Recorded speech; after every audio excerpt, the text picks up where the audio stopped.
इतनी फायरिंग हुई गुजरात क्या पंजाब की हिस्ट्री में कुछ इस तरह का बड़ा ही कोई एक खास किस्म का पुलिस मुकाबला हुआ जिसमें रिकॉर्ड बना इतनी ज्यादा गोलियां चलने का। यहाँ पर लोग इस तरह खौफजदा हैं कि लोगों ने अपने बच्चों को अपने ददयाल में ननियाल में भेज दिया, दूर दूर भेज दिया है कि ये कुछ मामला ठंडे होते हैं तो हम उनको वापस बुलाते हैं। खुद भी नशा करता था और मंशियात फरोश था।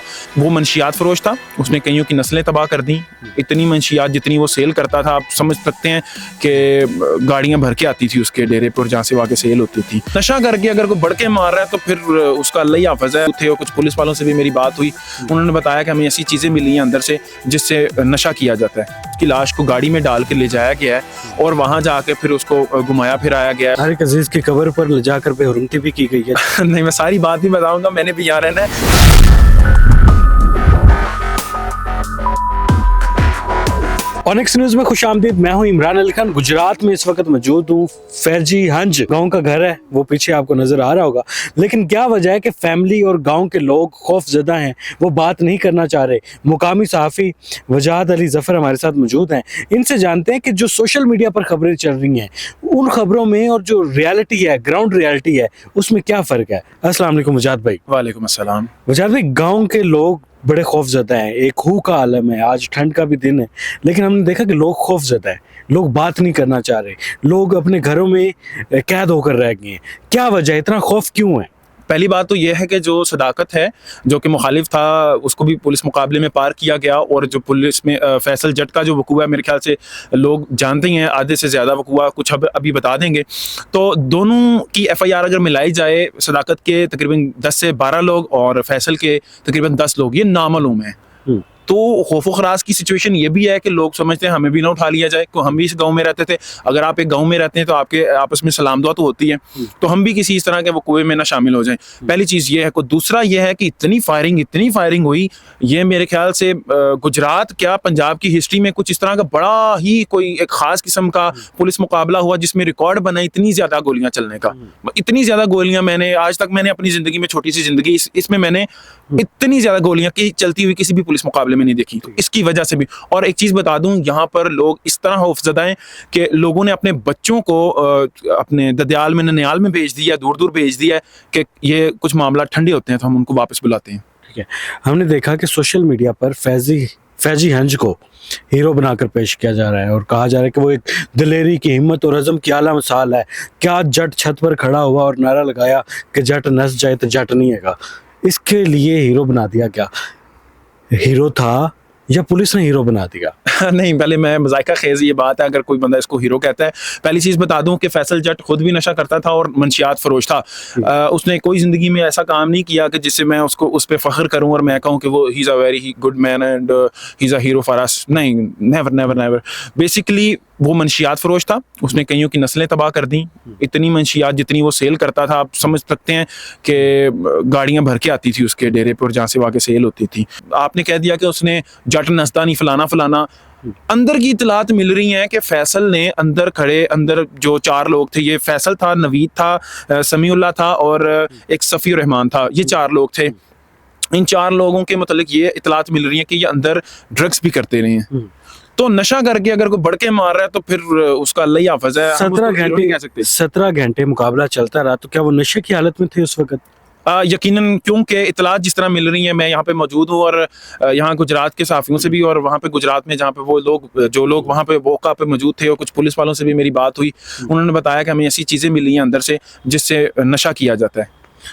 आपके ख्याल में मुकामी आबादी खौफजदा होने के साथ साथ खुश भी है कि फैजी हंज को सफाया हो गया, अब इस इलाके में मंशियात फरोशों का सफाया हो चुका है? देखें, अगर आपके बच्चे को किसी ने मंशियात पे लगाया हो ना, तो दुनिया में कहीं भी मंशियात फरोश मरेगा ना तो आप खुश होंगे। तो जिनके बच्चों को मंशियात की लत लगी वो तो आज बड़े खुश हैं, लेकिन हर एक के बच्चे होते हैं, घर वालों की अभी तकलीफ हमारे सामने है। लेकिन जो पुलिस के शहीद हुए तारिक अजीज, एलीट फोर्स के जवान, उनके बच्चे भी थे, उनके बच्चे भी कौन से नहीं थे। तो बाद में पुलिस वाले उनको, उसके एलीट के जवान, उसको कंधे पे उस बच्चे को उठा के रोते रहे, तो वो भी मनाजर लोगों ने देखे। लेकिन जहाँ पर मिक्स सी राय होती है, क्योंकि हर बंदे के लिए कोई बंदा अच्छा होता है और वही बंदा किसी के लिए बुरा होता है। सिचुएशन इस तरह की रहती है। जिंदगी मुश्किल है फैजी हंज की बाकी फैमिली के लिए भी, या उनको अब आज़ाद कर दिया जाएगा, वो आम शहरियों की तरह ज़िंदगी गुजार सकेंगे, या उनके गिर्द भी घेरा तंग है? बहुत मुश्किल है इस वक्त तो। क्यों भला? फैजी हंज बेसिकली ये 7 भाई थे, फैजी हलाक हो गया, अब पीछे बचे 6 लोग, 6 में से 5 पुलिस की हिरासत में। अब आप पूछेंगे कि भाई छठा किधर है? अगर 5 पुलिस की हिरासत में है और अभी पुलिस ने उनकी गिरफ्तारी भी डाल दी है, जो कि अब जाके डाली है, मेरे से कल परसों की बात है, कल डाली है शायद। तो एक भाई इसका ग्रीस में होता है, और फैजी जो है वो खुद भी ग्रीस में हुआ करता था, वो वहाँ पे 7-8 साल पहले वहाँ हुआ करता था, और उसके बाद वो वहाँ पर उसके वहाँ भी पुट्ठे छुट्टे काम थे, वहाँ से आया पाकिस्तान में, और पाकिस्तान में आने के बाद उसने जब बेसिकली ये 2 लोग जमींदार लोग हैं, ये अच्छा पैसा कमाते थे, ज़मीनी शीमी ज़मीनें वगैरह इनकी खुली थी, जानवर वगैरह रखे हुए थे। लेकिन जब इसको नज़र आया कि मंशियात के कारोबार में बड़े अच्छे पैसे हैं, और उसकी एक वजह यह भी थी कि ये खुद भी मंशियात वगैरह का काम, मतलब समझ रहे हैं, आदी था, तो वो उसको जब इन चीज़ों की मजीद समझ आती गई तो वो इस तरफ चल पड़ा। ठीक है। अच्छा, हमने देखा कि फैजी हंज जो है उसकी फैमिली के तमाम असासे भी जब्त किए गए हैं जी। क्या वो वापस किए जाएंगे या वो सरकार की कस्टडी में रहेंगे? अच्छा, फैसल जट के घर वालों ने भी आवाज़ उठाई, लेकिन मैं इस चीज़ के लिए दाद देना चाहता हूँ। जैसा भी था फैसल, उसने मंशियात बेची, जो भी था, लेकिन उसके गाँव के लोग बड़े अच्छे हैं। उसके गाँव के लोग सारे इकट्ठे हुए, जैसे उसका वकूआ हुआ 1-2 रोज़ बाद, वो चले गए चौधरी नसीर सिद्ध, जो कि MNA है इस हल्के के, जिस हल्के में फैसल का घर है, तो वो उसके डेरे पे चले गए, चौधरी नसीर सिद्ध साहब के डेरे पे चले गए, और वहाँ पर जाके उन्होंने कुछ मुतालबात रखे। वहाँ पे पहले उनकी चौधरी रिजवान साहब हैं, उन चेयरमैन हैं, उनसे मुलाकात हुई। उसके बाद नसीर सिद्ध साहब ने उनको खुद बुलाया और यकीन दहानी भी करवाई। लेकिन मुतालबात क्या रखे थे, ये थोड़ी इंटरेस्टिंग है। मुतालबात उन्होंने ये रखे थे कि पहले तो जो खवातीन से बदतमीजी की गई, वो उसको कंडेम किया जाए।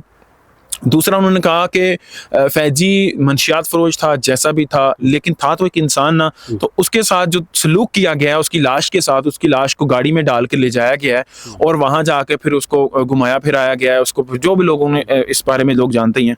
तारिक अजीज की कब्र पर ले जाकर बेहुरमती भी की गई है, जो सुनने में आ रहा है। नहीं, मैं सारी बात नहीं बताऊंगा, मैंने भी यहाँ रहना है, कुछ मसले ना हो जाए तो खैर। लेकिन मैं काफ़ी चीज़ें अभी भी कर चुका हूँ, इस तरह की कह चुका हूँ। खौफ कोई फ़ज़ा सिर्फ गाँव में नहीं है, पूरे ज़िला में है। तो आप समझ पा रहे हैं ये केस कितना बड़ा था। तो आगे चलते हैं। तो उसकी लाश की भी हुर्मती की गई। उन्होंने कहा सफ़ी और ख़ासतौर पे फैसल की लाश को ट्रॉले में डाल के घुमाया गया। उसके बाद उन्होंने कहा कि जो उनके जानवर हैं, जो 90 के करीब जानवर, जो गांव वाले कहते हैं कि उनके जानवर डेरा से पुलिस ले गई है, वो उनको वापस किए जाएं। उसके बाद उनकी जो प्रॉपर्टी जलाई गई है, उसके पैसे उनको वापस की, गाड़ी जलाई गई है। उसके बाद उन्होंने कहा कि जो फैसल हंज के भाई हैं, उनको इस केस से फारिग किया जाए, उनको बरी जमा किया जाए, क्योंकि इस केस की जो FIR है उसमें ये सारे लोग नामजद हैं। और खानदान के जो दूसरे लोग हैं उनको मजीद डिस्टर्ब ना किया जाए, क्योंकि मैंने आपको बता दिया है टोटल दोनों FIR में 22 लोग जो हैं नामालूम हैं, तो किसी के साथ कुछ भी हो सकता है। पुलिस ने एक मंशियात फरोश का सफाया किया, उसे पार किया, बहुत सारे नौजवानों की, बल्कि यूथ की जिंदगियों को बर्बाद होने से बचाया। काबिल तारीफ काम है, काबिल तारीफ है ये सारा अमल। लेकिन इस चीज़ को पुलिस ऑन क्यों नहीं कर रही? पुलिस ने आज तक कौन सा पुलिस मुकाबला ऑन किया है? तो मेरे ख्याल से कोई भी नहीं ऑन करते, और उसकी वो कानूनी पेचीदगियाँ होती हैं जिसकी वजह से ऑन नहीं करते। अगर एक साफ ज़हन का समझदार आदमी होगा तो उसको समझ होगी कि जब अगर पुलिस ऑन करेगी तो जाके अदालत में जवाब भी देना पड़ेगा, बड़े सारे मामला होते हैं। तो इस तरह की FIR इस ऐसे वकूओं पर लाजमी करती है। और जब मेरी बात हुई कुछ ऑफिशियल से, तो मैंने कहा यार साफ साफ वकूआ है, मतलब मैं उनसे इससे बात कर रहा था ना, रैंडमली दोस्त हैं बड़े अच्छे, तो यार साफ साफ वकूआ है, तो सीएनओ भी अंज लगे करन। कहता क्या करें वजह साहब, करना पड़ता है, वरना ऊपर वाली जो अदालतें हैं वो इतना घसीटती हैं कि हमारे पास नहीं है कि। लेकिन वो चलो कानूनी मामलात हैं, उसको हैंडल करने के लिए पुलिस इस तरह के मामलात करती है। और ये सिर्फ इस वाली नहीं, हर एक केस में जो पुलिस मुकाबला होता है। वजाद अली जफर साहब हमारे साथ मौजूद थे, मुकामी सहाफ़ी थे, जो इन्फॉर्मेशन, जो ग्राउंड रियलिटीज़ थी वो आप तक पहुँचाने की कोशिश की। सोशल मीडिया पर तो उसे हीरो बनाया जा रहा है, लेकिन जो हमारे रियल हीरो हैं, हमारे मुहाफ़िज़ हैं, हमारे अदारे हैं, जो इस कौम के लिए दिन रात अपनी जानों की कुर्बानी देते हैं, अपने बच्चों की ज़िंदगियाँ मुश्किल बना देते हैं, लेकिन कौम के बच्चों के अच्छे मुस्तकबिल के लिए खुद को कुर्बान देते हैं, खुद को कुर्बान कर देते हैं। हमें हमेशा उनका साथ देना चाहिए। ऐसे मंशियात फरोशों को कभी भी कौम का हीरो नहीं बनाया जा सकता। अल्लाह हाफिज़।